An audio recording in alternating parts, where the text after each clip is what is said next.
Processed meat is officially in the same cancer category as cigarettes and asbestos.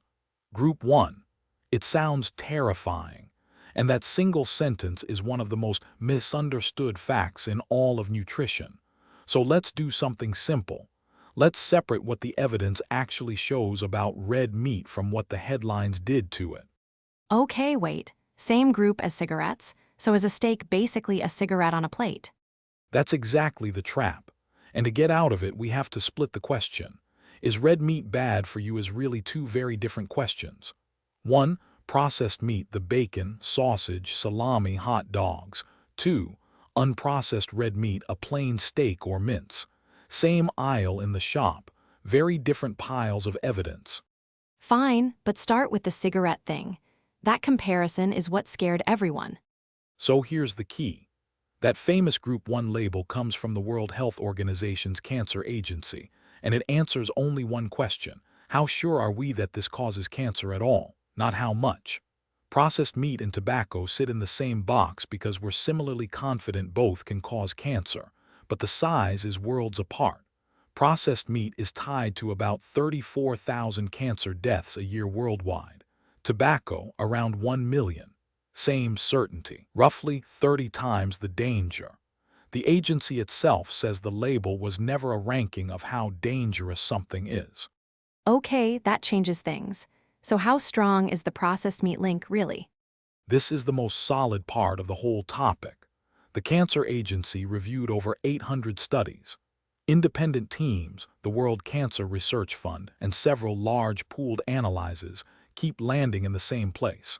Eating about 50 grams of processed meat a day, that's roughly 2 slices of ham, is linked to around a 16 to 18% higher risk of colorectal cancer.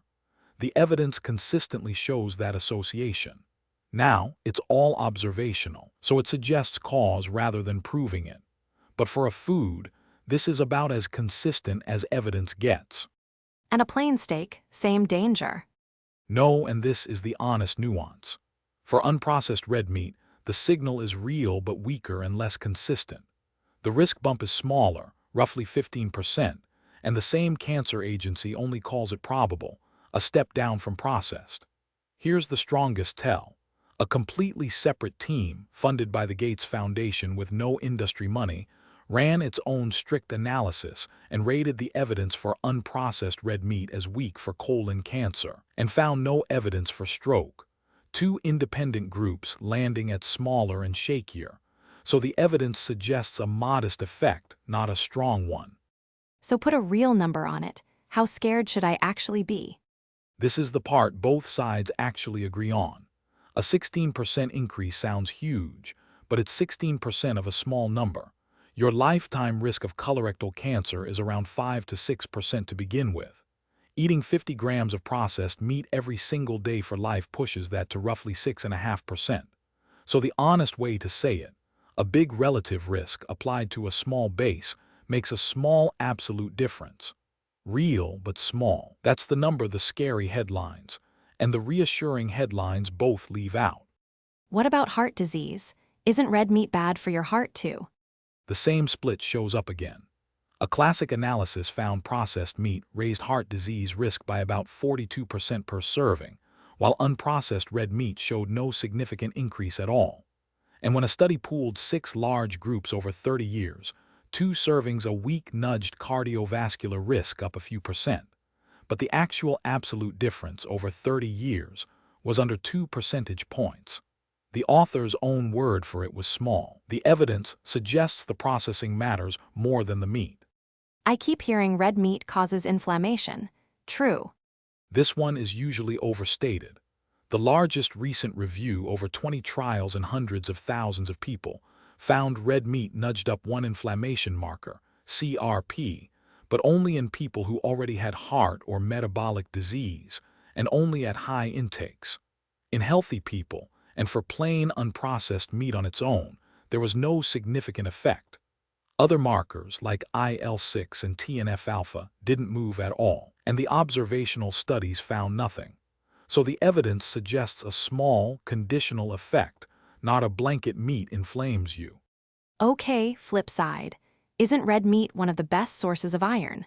It genuinely is, and this is my favorite twist in the whole topic. Red meat is packed with heme iron, the form your body absorbs best, 15 to 35% of it, versus as little as 2% for plant iron. For anyone fighting anemia, that's a real, well-established benefit. But here's the catch. That exact same heme iron is one of the suspected culprits on the cancer side. A meta-analysis of over 500,000 people found the highest heme iron intake carried an 18% higher colon cancer risk, and the chemistry backs it up. One compound, genuinely helpful and genuinely a suspect. But wait, didn't a big study in 2019 basically say red meat is fine?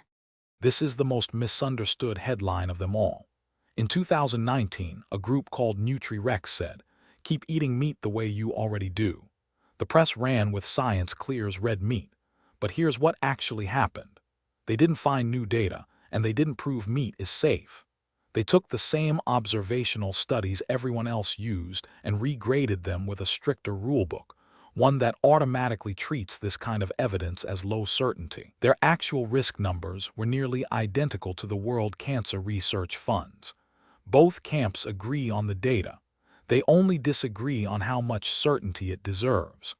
So one side was just being honest, and the other was hiding something. Here's where it gets uncomfortable.